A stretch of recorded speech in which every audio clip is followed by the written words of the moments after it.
All right, we are live and welcome to everyone to this IJV Firestarter Chat series as part of this wonderful series of events that we're doing all October long with some incredible Palestinian, Jewish, diasporic voices, people engaged in art, people engaged in culture, and people engaged in resistance and liberation movements.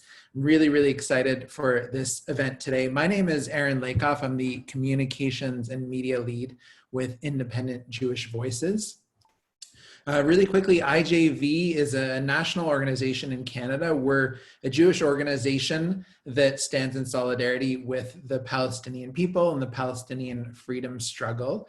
And so we were the first Jewish organization in Canada and remain to be the only Jewish organization in Canada to support the BDS movement, the Boycott, Divestment, and Sanctions movement for Palestinian liberation and against Israeli Apartheid. And so we've been doing that work ongoing for over 10 years now. A lot of our work focuses, for example, on the JNF, the Jewish National Fund, and land grabs and colonization in Palestine. And then increasingly, here in Canada, we're doing a lot more work around combating anti-Semitism, combating fascism and the rise of the far right and white supremacy, but also trying to ensure that anti-Semitism doesn't get weaponized in order to silence or shut down Palestine solidarity movements. So I'd really encourage people to check us out. Our website is ijvcanada.org. I'll post that link in the chat in just a little bit if people want to go and see some of our work. If you're interested in what we do, sign up for our newsletter on our email list. It's a great way to keep yourself engaged and to hear more about events like this. I also wanted to say that we have this incredible series happening. Like I said, this is part of our Firestarter Chat series. And I do want to welcome our very special guest joining us all the way from Amman, Jordan today, the amazing and talented artist Nidal El-Khairy. Welcome. Thank you for being with us today. Thank you, Aaron. I'm going to introduce you formally in just a little bit, but like I said, this talk today is part of a month-long series we're doing called the Firestarter Chats. So you can go to our website, ijvcanada.org/Firestarter Chats. You can get all the information for all the other upcoming events. So next Tuesday, October 20th at 12 p.m. Eastern time, that would be 7 p.m. Palestine time, we are going to have the incredible Palestinian Shamstep band 47 Soul. They're going to be doing an interview with us. And that discussion is going to be moderated by Sundus Abdulhadi, who's an incredible Iraqi artist living here in Montreal, and she works with the We Are the Medium collective. So I'm really excited about that. Please do sign up for that if you are a fan of 47 Soul, or even if you've never heard of them, you can come check them out there. Then next Thursday, October 22nd, we're very, very blessed and privileged to be joined by the Treif podcast. So that's an anarchist Jewish podcast hosted by Sam Bick and David Zinman. They do a lot of great interviews about prisoner liberation movements, about the history of Jewish labor struggles. And so we're going to get behind the mics with them and hear all about the Treif podcast. That is October 22nd at 5 p.m. Eastern time. And then October 29th, which is 2 Tuesdays from now, I believe, the acclaimed Palestinian poet and spoken word artist Rafeef Ziadah is going to be joining us for a Firestarter Chat. She's got a new album out, so she's going to be reading some of her new poetry. And again, all the info is up at ijvcanada.org/Firestarter Chats. And now these events are always free. We do welcome all of you to join us, and we're so happy for you to be here, but they're not free to put on. There is a cost to everything. And so if you enjoy this kind of thing, it helps us bring amazing people like Nidal, like 47 Soul, like Rafeef Ziadah. And I would really encourage you to make a donation to Independent Jewish Voices, and it'll help support not only our ongoing Palestine solidarity work, but also to continue doing events like this. And so to make a donation of any amount, it would be most appreciated. You can go to ijvcanada.org/donate. So without further ado, we're going to jump into our artist talk today with Nidal El-Khairy. And just a little bit about Nidal. So Nidal El-Khairy is an illustrator living in Amman, Jordan. After completing a bachelor's in fine arts from the University of Massachusetts at Lowell, he moved to Montreal, Canada, where he spent 4.5 years working on political art in the context of local grassroots movements such as the Coalition Against the Deportation of Palestinian Refugees, known as Illegal and Solidarity Across Borders. And full disclosure, that is of course where I know Nidal from, and where we became friends. And so it's really nice to be able to get to connect here. And then Nidal has of course also had solo and group exhibitions in Montreal, Toronto, Tokyo, Beirut, Amman, and Caracas. So again, Nidal, thank you so much for joining us today. How are you doing? Good, doing okay. How are you? I'm all right. I'm hanging in there. COVID life is strange. We're doing a lot of these Zoom webinars and connecting virtually in the digital world.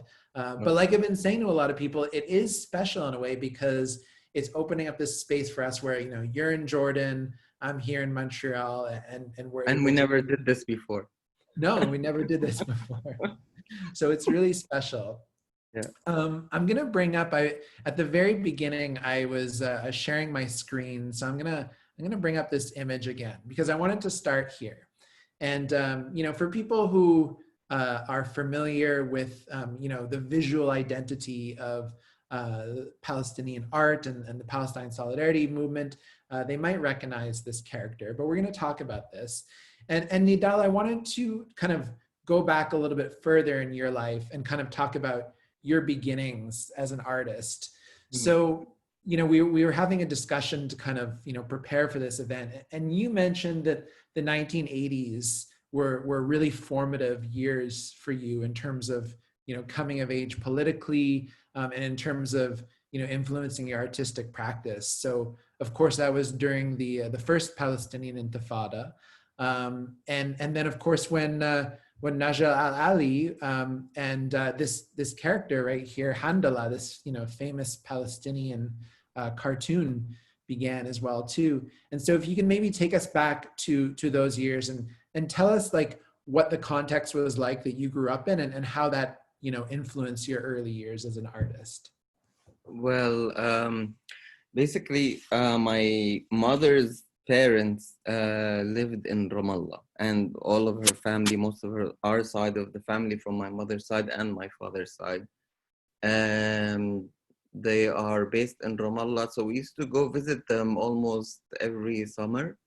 So just going through the bridge and just experiencing the bridge between Jordan and Palestine, the strip searching, the seeing your own mother being strip searched in front of you, the humiliation that comes with the bridge, and how the Israeli army deals with the Palestinians, it just shows you that there's this violence that is being practiced against your people, as well as a person that I know from Lebanon, who's Palestinians, who went through the Lebanese civil war, would come back and just show us pictures, actual pictures that he would take with his own camera of dead bodies. So like I was 6, 7. So I just knew at a very early age, and not understanding the political context because I was too young, that there is violence in this region. And just going through the bridge, seeing the like it's systematic. Like every time you go through the bridge, there is this humiliation that is happening. And as soon as you arrive to Ramallah, this was in the early 80s. In 87, this is when the first uprising happened, right? So this is when you see the riots, the injured, the attacks from the army coming through the market. They're shooting over your family. They're coming through your house, your grandfather's house, with their M16s, and they're just entering, and all of these details that will affect, like you will see it in front of you. But at the same time, Najil Ali's drawings were like a visual representation of what I understood back then in those days, or what I could have understood. It's impossible to say that I understood everything. I think I met people in their 40s and 50s that live in refugee camps in Lebanon, and they say we still don't know what the hell happened. No, it's you try to do as much reading as you can, as much, throughout, the 80s, the 90s, the early 2000s, whatever. But during the 80s, it was just something that kids, I remember there was a comic book called Majallat Majid. It used to come out from Al Emirat, and I think a lot of the children in the Arab world related with the children in Palestine just throwing rocks at soldiers, and everybody was drawing about it and submitting it to this magazine. So it was a constant subject. It was a subject that was always written about, talked about, whether it's in, within family, within publications, whether you go to Ramallah and you see how the family is also working on growing their own chickens, their own rabbits, their own fruits, their own vegetables. It's this trying to build an economy that can maintain itself and not import Israeli products. Which is, I think, the basis of BDS and boycott and just being self-sustainable. So like these things were just like cornerstones for me. Whether it's Naji's drawing, the more I read, the more I ask my parents, and my parents give me their analysis. And depending on, who you're talking to, and, the circle keeps on growing, the more you grow and the more people you meet, and then the more you understand. And I just kept on drawing. These were, I think, the cornerstones. All right.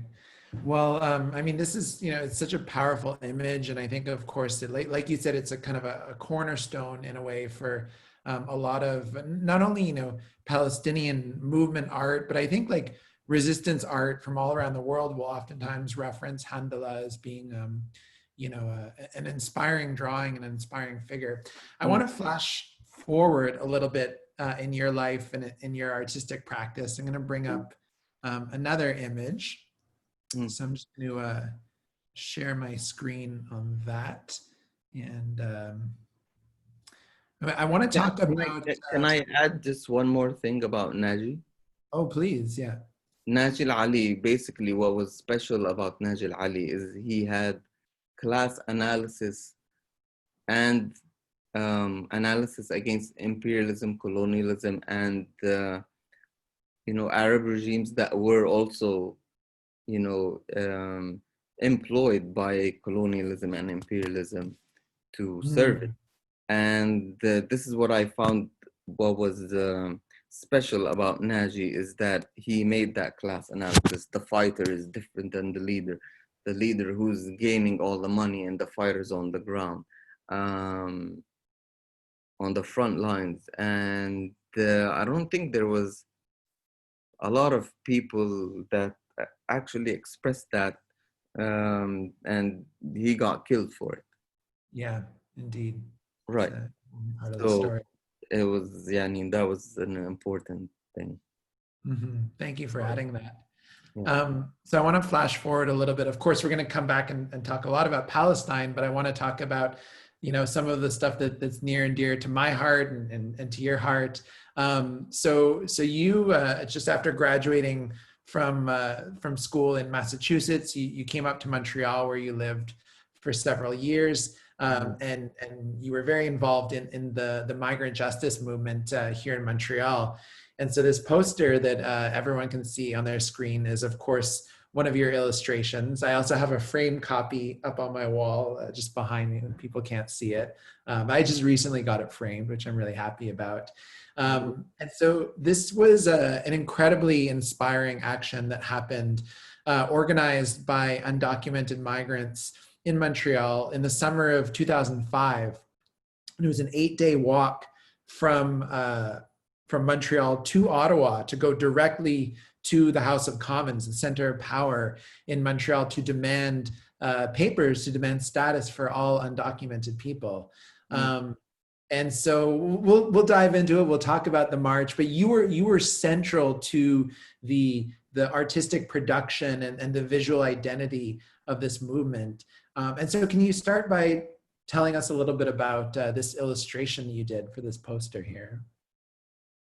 Well, I was in the propaganda committee, and there we came up with the newspaper. I think you remember that, and the flyers and the posters and like the visual images that comes, to support this movement. And yeah, I basically worked with the committee and Ian. I don't know if you remember Ian, which helped design the newspaper, which was it was a great experience to work with him. But at the I think this is where I realized that it's not only cartoons in newspapers. It's good to have cartoons in newspapers and illustrations and to get published and all of that, but it's also important to have them as leaflets, as a tool to like have like a visual image that has all the different information that needs to be, because this comes also back from the first Intifada, where people, or young people, almost 11, 12, 13 years old, they would go on the walls and write the graffiti saying that we have a strike on this day, we have a confrontation on this day. The walls were the newspapers, right? So some people use images, some people use stencils, some people use, so I just found like Montreal was like a good place to start, like working on this kind of work, because I didn't do it back here, because I didn't know any kind of movements in Jordan, to be honest. And I think it's an important tool, and I think just even going to the Bay Area and seeing how the Bay Area works and how they use images to empower people, and they use all these posters, but like it's always been something that's been important to me personally, because when I came back to Jordan after my deportation, I went back to Jordan and I started to see who's working on what and see what kind of images I can work on for social media, for flyers, for leaflets. And yeah, I guess this is where I fit. Now, don't talk about the Bay Area too much, because I want to get to that in just a little bit. But maybe if you could, like, I mean, I love that thing you said about like the the walls being newspapers, right? And just kind of trying to use like like any opportunity we can get for propaganda and for sharing things about the movement. I want to share like another image that you did for this march for Solidarity Cross Borders. So I'm going to bring that up on my screen, because I think a lot of the faces that you draw and that you paint have become really iconic. I mean, we saw that in the poster for this march to Ottawa, but we see that a lot, in following years in your art that you do for the Palestine Solidarity Movement. And so this image right here that people are seeing on their screen, I believe these were done on kind of like these foam cutouts, and we had lots of faces that we used in this march to Ottawa to illustrate, not only the struggle of undocumented people, but also friends of ours who had been deported over the years. Can you talk a little bit about your faces and what goes into drawing these? I don't know. I have okay. So the faces basically started when I went to UMass. I just figured out, okay, this is what I want to do, and I just draw masses. I got two different opinions. Some people like them. Some people say, well, they look depressed. I'm like, I was like, well, it is what it is. Yani, people are tired. People are frustrated. People are angry. And you said I shouldn't talk too much about the Bay Area, but I will. I insist on talking about it because I Well, heard just to one. let you know, we're going to get to it in a bit, but I will, but I'm just gonna say one thing. One person said, Nidal, you need to empower. I'm like, just the concept of empowering doesn't mean that it has to be always like we're always winning, right? Sometimes you win, sometimes you lose, sometimes you're tired, sometimes you struggle, sometimes, right? So the imagery of the faces uh, is basically just putting them all together as a mass, and that mass is empowering by itself, right? Mhm. So I don't know. I just the and you know, people said, Nidal, why are you drawing these faces? And then at the Arab Spring happened, and they were like, yeah, people will get together at a moment of like being frustrated. I'm not saying that the Arab Spring had really amazing results. I mean, it was almost tragic in some ways. Mhm. For sure. So, but the idea of faces getting together and working together and organizing together uh, was an important thing for me. And but you also learn your lessons from the Arab Spring, I should say. Mhm. Now, this photo I kind of wanted to share almost as like Oh my an God. embarrassment of us 15 years ago. So we this was during the march to Ottawa, and I had hair. I had hair. Where did indeed, it go? yeah, and I had kind of a shaved head at the time. But and then of course Scott Weinstein, who's also a member of Independent Jewish Voices, and was kind of like our medic, like our nurse on this 8-day walk. Like I remember so many people were getting calluses and blisters on their feet, and so Scott would be treating them. And it was important for us. Hmm. We had to stop a lot for like poutine and fries along the way. So that's what was Right. going on. I miss Putin. Oh, they don't have a good poutine place in Jordan and Amman? Hell no, they don't. Okay. Well, I maybe was it's a thinking about making a homemade one. nice. Um, well, okay, see, I mean, you just kind of started to mention the Arab Spring, and then maybe that's where I wanted to go with my next question is you've mentioned to me before that the war and the conflict in Syria had a big impact on you, and you've even lost some friends there. I mean, one of those people in particular who was an amazing movement journalist, Ali Ali Mustafa. Mustafa. Yeah. So can you, I'll bring up an image you did of Ali, which is beautiful, but can you talk a little bit about Syria and how that has impacted your art? To be very honest, um,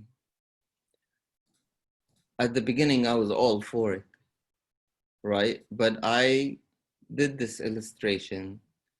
Maybe I should have sent it to you, and it was basically, you know, the regime is just killing people all over the place, but there's always going to be vultures. And I did this tree, and there were vultures, and they're just waiting for shit to happen. And we know this. And I think some people were naive to think that this is not going to happen, right? So this was frustrating to me because they said, oh, this is an apologetic image. It's not apologetic, it's realistic.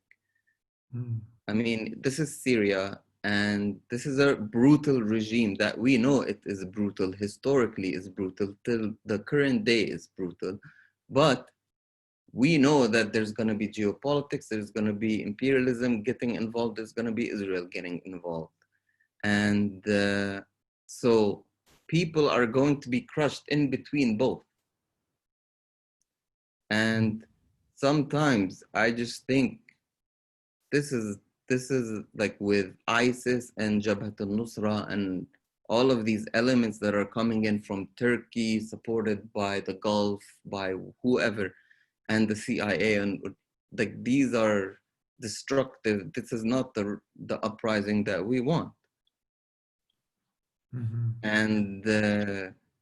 And sometimes you just have to draw the red line. You're like, no, this is not right. Both is not right. Okay, I'm not justifying the regime, but at the same time, the people that are still promoting for the, carrying the revolution flag, come on, this is living in La La Land, to be honest, because it's not like that. This is the reality on the ground is so much different than someone who can live abroad and talk about what's happening in Syria and just theorize. Mm-hmm. Well, there's material conditions. The material conditions say 1, 2, 3. This is not happening. So even the Syrian people, some of them are saying, well, guess what? At the beginning, we said, okay, let's have any kind of regime other than the Syrian regime. Let's have ISIS, and then they saw the result. It was like every Friday there's an execution.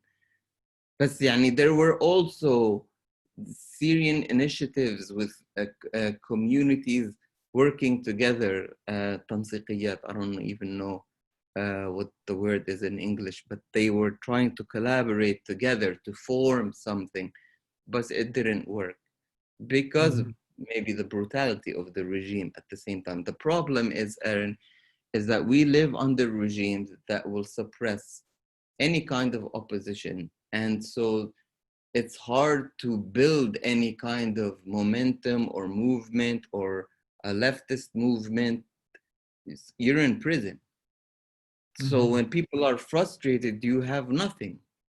You just have people who are angry and they try to, I'm not saying it's nothing, people are organizing together, but the regime is supported by Russia, is supported by Iran. And I think at this point, there's a very clear war against Iran, Syria, and Lebanon. This is a clear war. If nobody acknowledges this political moment, I think they're in denial. The bombing in Lebanon, in Beirut, the bombing in Iran, the Houthis.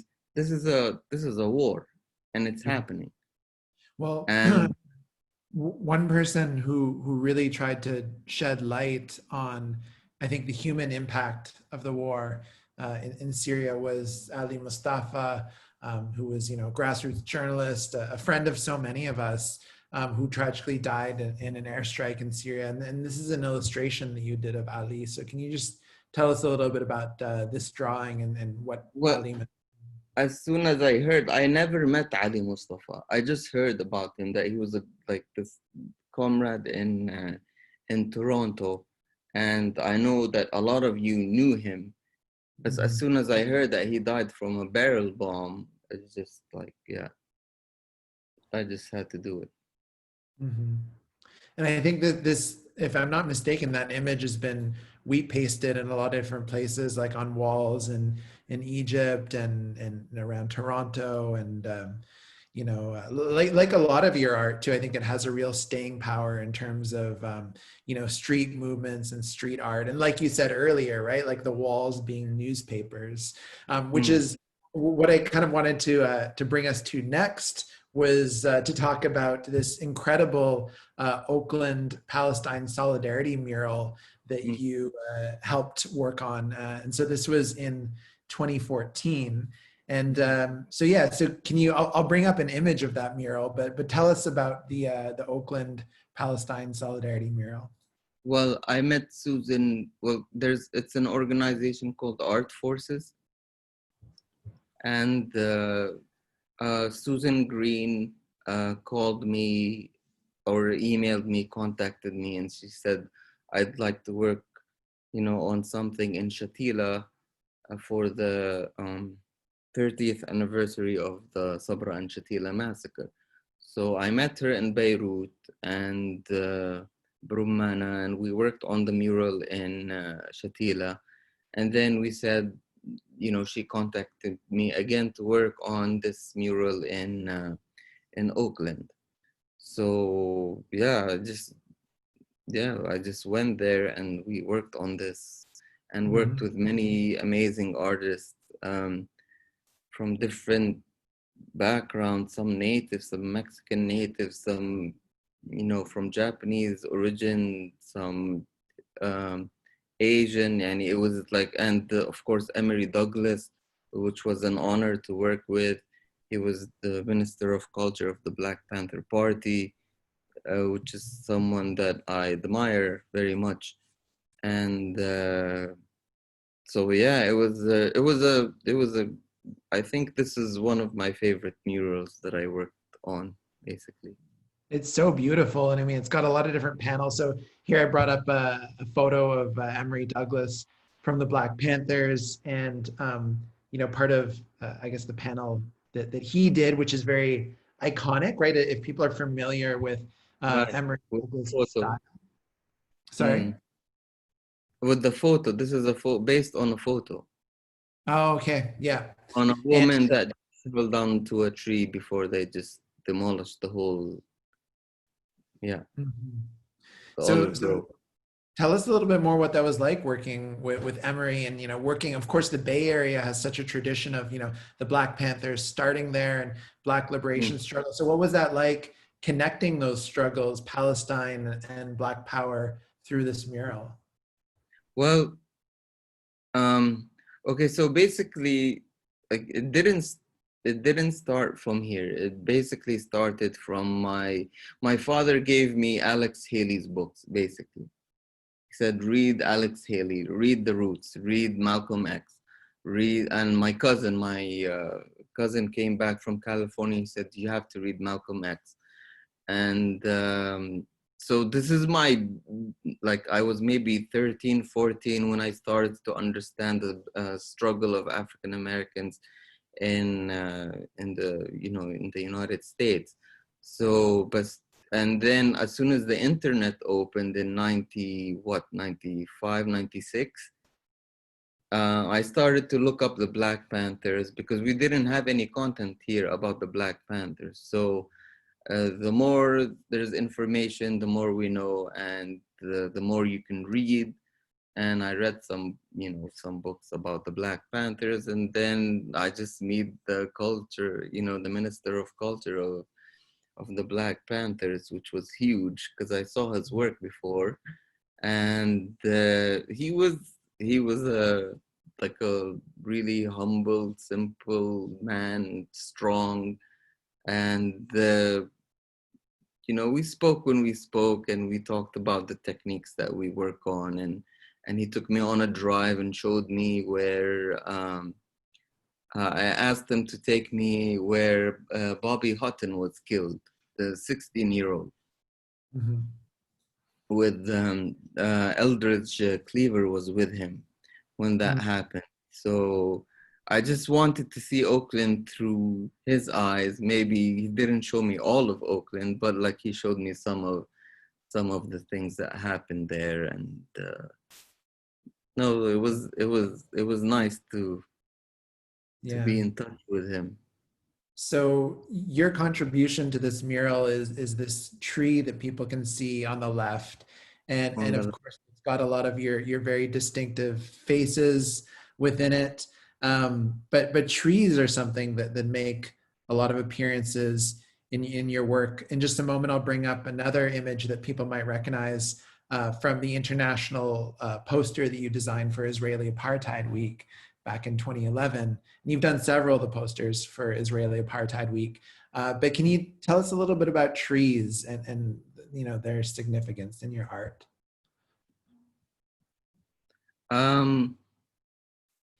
Well, trees are roots, and the roots are just deep into the earth. It's not only it's in within a lot of the Palestinian visual arts that was made. The tree, the woman, uh,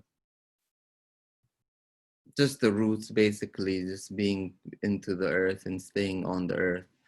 versus the tank. I wanted to send you this image of what they did to this poster. Zionists basically took it, they flipped the tree into a flower and the tank into like a like a truck. I don't know if you saw this before. No, that's so bizarre. Yeah, it is bizarre. They just take these posters and they flip them, they change them. Huh. Well, I mean, you could have sued And them for. they called it the Palestinian Hypocrisy Week. Oh, yeah. Nothing new there. But No.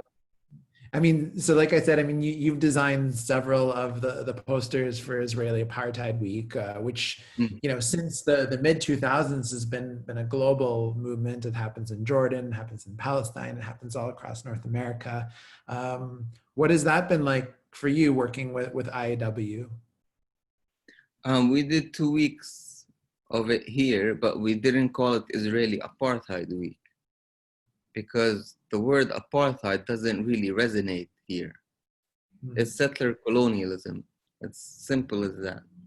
Mm-hmm. So we just called it the Zionist Settler Colonial Week and the ethnic cleansing of Palestine. Okay. And some of the founders of this week were here to help brainstorm this and understand that, you know, there's also semantics, like, well, what are the words that you're going to use? Mm-hmm. Because the word apartheid doesn't work here, really. Mm-hmm. Mm. So we're going to get to questions from, if people want to ask questions, they should feel free to do that. There are two ways to ask questions. If people want, they can, you can put them in the Q&A box and we'll respond to some of them that way. Or if you want to actually ask a question on the mic, you can click the raise your hand feature and then we'll call on you. You can just ask a question on the mic, but just maybe wait for the Q&A period before that. Nidal, one last question that I wanted to ask you is, like, you talked about this a little bit earlier, like this tension between making art for the movement that is meant to empower versus making art that reflects the reality, whether it's the reality on the ground in Palestine or the reality that oppressed people throughout the world face. And Well, so, this is go ahead. this is what I thought was not only special about Najil Ali's work, but also the Mexican murals movement that I find like it's an inspiration for me. And but like Najil Ali, there was a civil war, and he was saying, well, this is a day of sadness, and this was a day of empowerment. So it's not just always empowerment.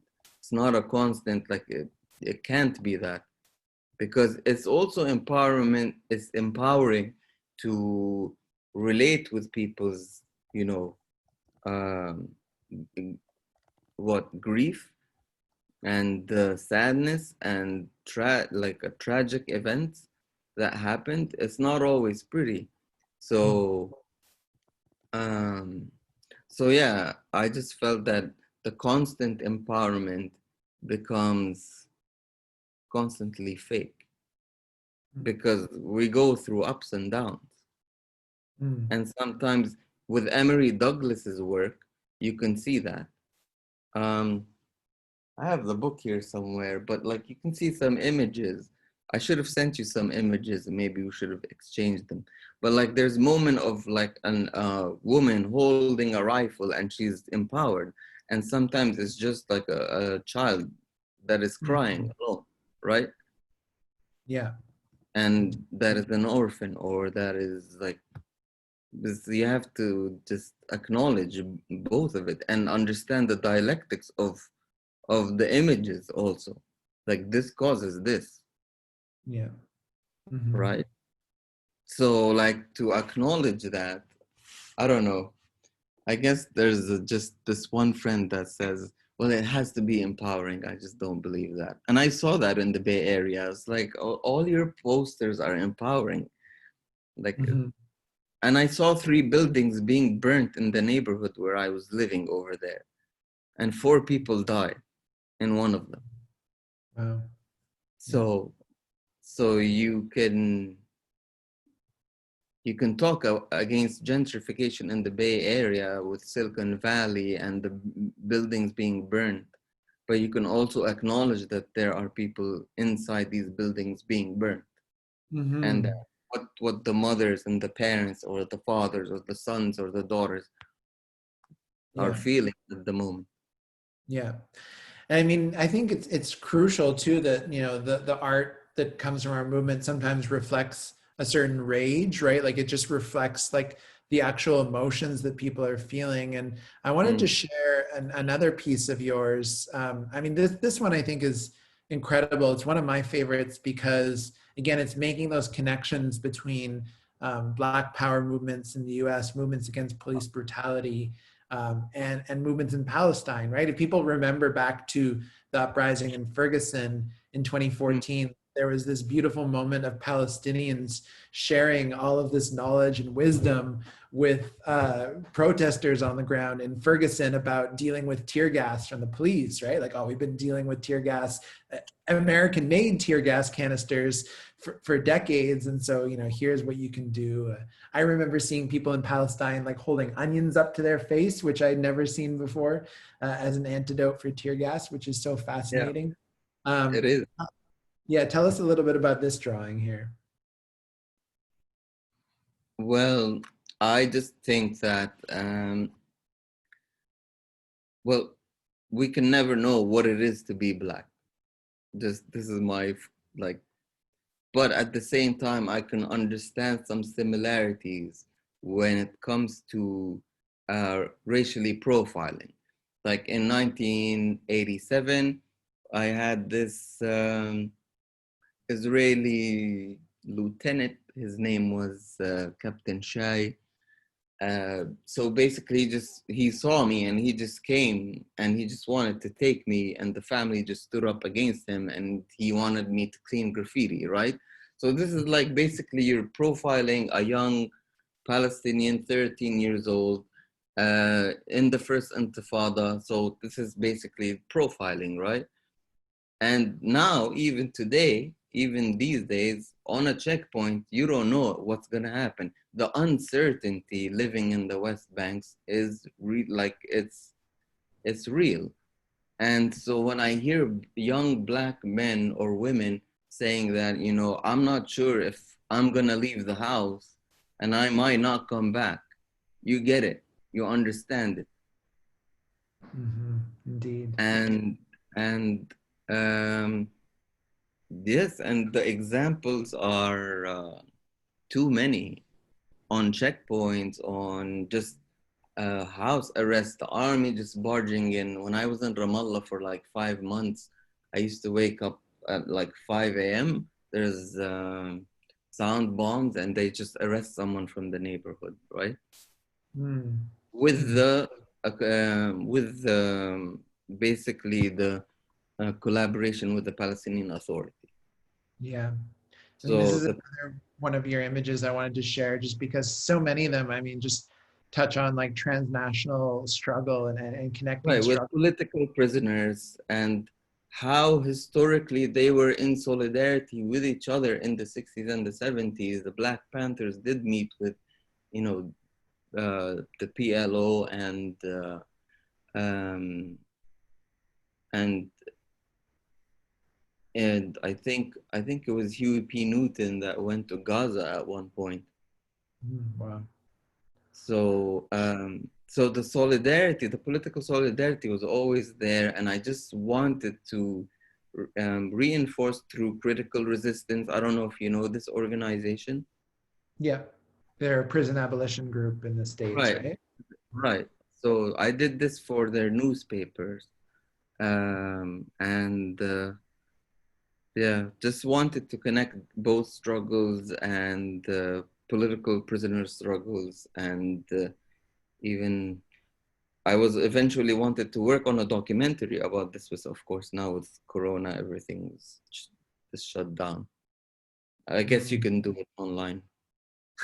You can do a lot online. Well, okay. So again, I do want to encourage if anyone in the audience has any questions, you can write them into the Q&A box or click the raise hand button. Let's see. I got one more for you, Nidal, just because this ties in nicely with another event that we're doing for IJV. So I'm going to share this image. And this right here is one of your very recent pieces. This is the cover of the new 47 Soul album, Semitics. And you've been working with them a little bit lately. So tell us about your collaboration with them and this cover art for their new album. Tara is an old friend, and so I just wanted to just see. I'm a fan of their music. They're doing like this. Their story is funny. Their story is very interesting because they wanted to connect with the youth in Europe, in North America, Turtle Island, and just have this generation that can reconnect with the roots. And then it just became bigger and bigger because, you know, in Egypt they became popular, and with Syrian refugees they became popular because the Syrian refugees wanted to listen to something that is so familiar to their music. And I respect their music, and I just told Bashar like I've collaborated with him before in the past with a solo album of his, and I don't know, I just thought that yeah, we should do something and work on an image for their album. Amazing. I mean, I love this, and I love the new album too. And I think, like your art, it really speaks to connecting global struggles, right? Like they've got this song "Border Control" in the new album, which is talking about, you know, we've got to tear down the Mexico Bethlehem walls, and they bring an incredible sense of humor, I think, into their music videos and into their music in general. So people should definitely check out 47 Soul, and do check out on Tuesday, October 20th. We're going to be in conversation with members of the band on Zoom. It's going to be really, really exciting. Again, a conversation moderated by Sundus Abdul Hadi. And so go to our website, ijvcanada.org/Firestarter Chats, and you can register for that there. Let's see. Sundus is an amazing artist. She is indeed, and I'm really, really happy that she's going to be doing. And her husband, yeah. Yes, yeah. Shout out to Narsi. Shout out to Yassine. They're such a power couple, those two. They are.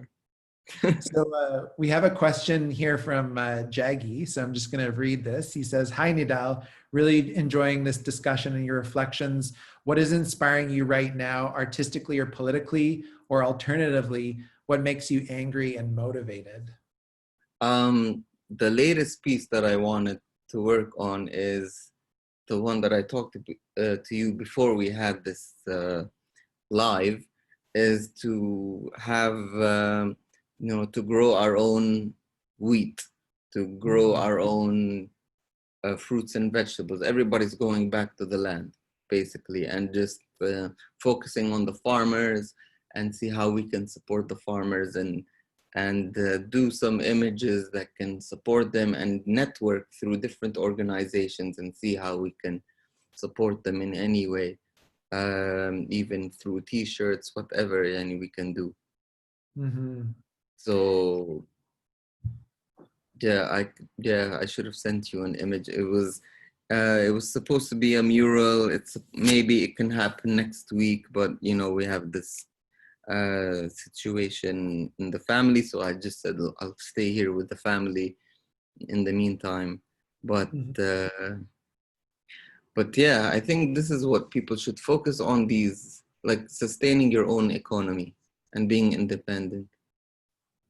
For sure. I mean, makes us think a lot about, issues of like food sovereignty, of, just like sovereignty in general, right? Like, We just posted information about this on our Facebook page, but right now the indigenous people of Turtle Island's East Coast, the Mi'kmaqi people, have been engaged in this amazing standoff. Well, I mean, the standoff is really challenging because they're trying to assert their fishing rights, their treaty rights, which have been upheld in Canadian law to harvest lobster. And there's been these, settler mobs going and attacking them. And just Tuesday night, someone's vehicle got burned, and these settler fishers who have been doing all sorts of intimidation went and destroyed a bunch of lobsters. And we have a statement up about it on our website, because I think there's a lot of, I don't want to compare the situation completely to what the fishers of Gaza are facing, but there are a lot of really key similarities.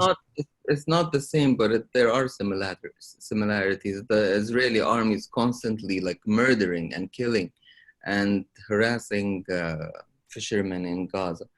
So they're just trying to, make a living.